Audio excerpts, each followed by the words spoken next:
Kim Iversen is the host of the extremely influential Kim Iversen Show.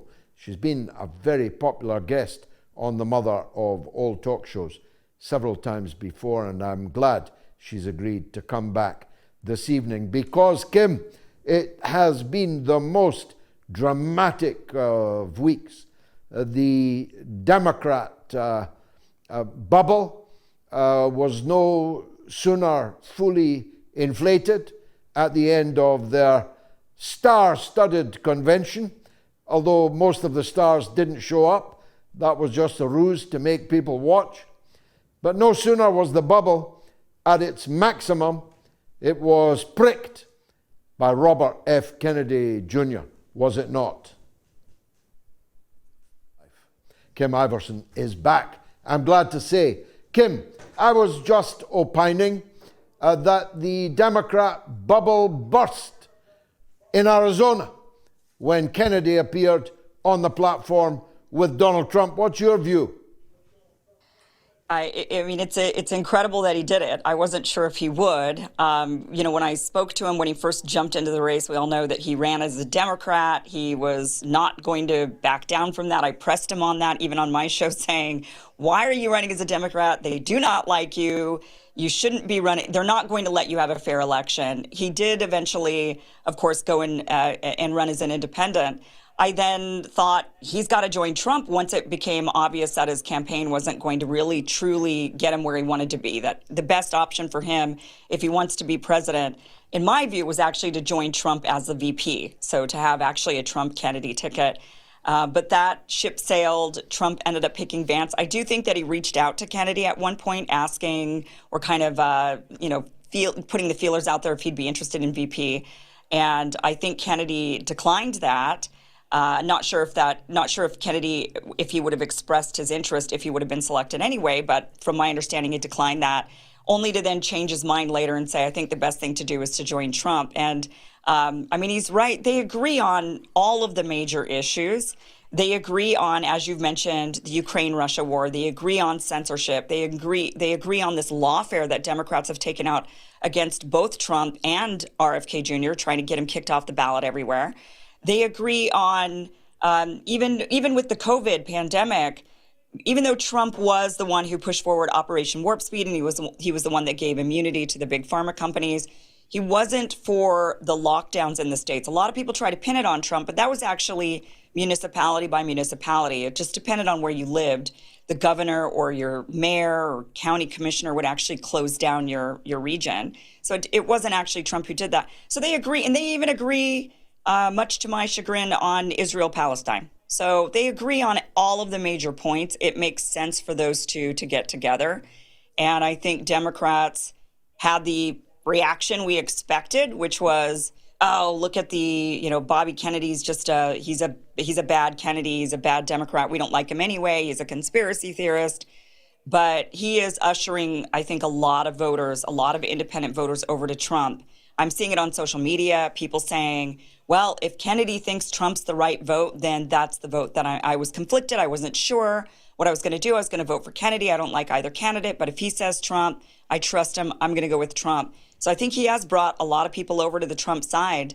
And I think I think Trump is going to be very tough to beat come November, which we're getting really close to. We are. Now let's look at the numbers. I mean, Trump was by a short head in front of Harris anyway.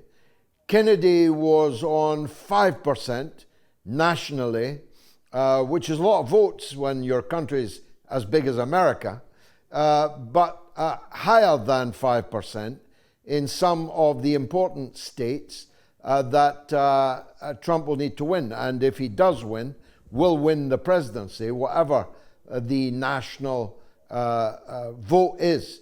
On the face of it, it looks like a game changer.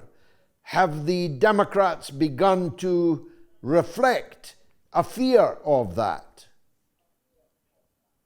I don't think so. I think they're going to keep playing the game that they've always played, and they're going to be confident thinking that that's going to get them the win. They're running Their entire platform is just, we're not Donald Trump. Donald Trump's bad. Kennedy's bad too. We don't like either of them. They're both crazy conspiracy theorist loons, and you should vote for us because we're the sane ones. I mean, they're still running on that. We've got now a candidate. I mean, this is just this is a really crazy race. What a time to be alive and watching this political system in the U.S. unfold, because it is just a crazy election season. I mean, you've got Harris, who nobody voted for. They anointed her into the spot after taking Joe Biden basically out to pasture. And then they put in Kamala Harris. No one's voted for her. She hasn't released a platform. She's not really giving interviews. She's not doing any debates. So they've just propped this person up and said, well, she's not Donald Trump, and you don't want Donald Trump. You want us. We're the good guys. And yet they're the ones who have brought in the censorship. They're the ones who are putting us on the brink of World War III with Russia, with the nuclear power. They're the ones who locked down. All of the areas that locked down were all Democratic governors in the most Democrat blue states. So it was Democrats who were doing and then they have the gall to get up there on stage and talk about how Trump is going to take away their freedoms, that Trump is the one who targets journalists. It's been Democrats who've been doing this, and their fear-mongering and their desire to censor and control. They're the ones who carted Matt Taibbi and Michael Schellenberger in front of Congress and called them so-called journalists. I mean, they're the ones who've done all of these things. They have absolutely no self-awareness. So I don't think that, I mean, this is I got to say, this is, and I'm sure you could feel my pain, this is a very difficult election because I absolutely disagree with Trump and RFK Jr. on Israel-Palestine. And that is, I mean, it's just obviously, it's how can you side with people who, in my view, are siding with the genocide? I can't do that. But at the same time, I also see that there are a lot of other big existential issues that we're facing with censorship and Big Pharma and the sick kids, as Kennedy was talking about, and the lawfare and just the lack of democracy that the Democrats are ushering in. And that, having to weigh that out is torture, to be quite honest. It's torture to figure out which way do we go. I do think that Harris would be better on Palestine. I do. But that would be the only thing. That would be the only thing she'd be. And then you have to trade it out. You have to sit here and think as an American, which one would you rather have? Would you rather continue watching this slaughter of Gazans in Palestine and what they're doing to them in the West Bank? Or do you want world war with Russia? Take your pick, because that's what you're going to get when you choose. You have to decide which war is worse. Which war do you want to prevent more, I suppose? And that is just a really terrible situation. But at least we Americans can vote. The rest of you are just kind of at our mercy, which is seemingly, to me, very unfair, that the rest of the world is kind of just has to do whatever America wants because America controls the strings, and yet we're the only ones that get to vote. Yeah, but we get to root for, in my case, for Dr. Jill Stein, the Green Party candidate. I've been behind her for many years. And it's not, of course, an endorsement of Donald Trump to say that Biden, Harris suck, and that they are the ones who are actually doing all of the things they said a Trump presidency would bring. They said the world would go up in smoke if Donald Trump won again in 2020. They said that Donald Trump would be imprisoning his political opponents and the journalists. They said that the world situation would be perilous. And now, just 3.5 years later, we all know that it's the Democrats that have done all of that and very much more. So, on the principle that a stopped clock is right twice a day, we might as well try somebody else, would be my attitude, and I think might be the attitude of many. Besides, Kim, it's a bad time to be calling others conspiracy theorists, given that virtually all of the conspiracy theories that have been woven over the last 20 years have all begun to look more and more true with every day. Isn't that true? Yeah, it's interesting that you bring up Dr. Jill Stein. I love Dr. Jill Stein. She is just a genuine, first of all, principled person. Love that she's such a fierce fighter. Love that she's out there campaigning. She's also a really good person and a great person to have a conversation with. Jill Stein is my absolute favorite. I hate the Green Party. I'm not going to lie. I'm really against the Green Party because they are also they tend to they tend to get into that controlling, the controlling side that the Democrats have. We want to censor, we want to force people to do mandates. They have that kind of attitude about them. But I love Dr. Jill Stein. What's interesting, so she's not backing out of the race. And what Kennedy, when he said he wanted to back out because he didn't want to be in only the swing states, right? As you mentioned, he doesn't want to be a spoiler in those swing states. And he believes that he would be a spoiler and it would hurt Donald Trump.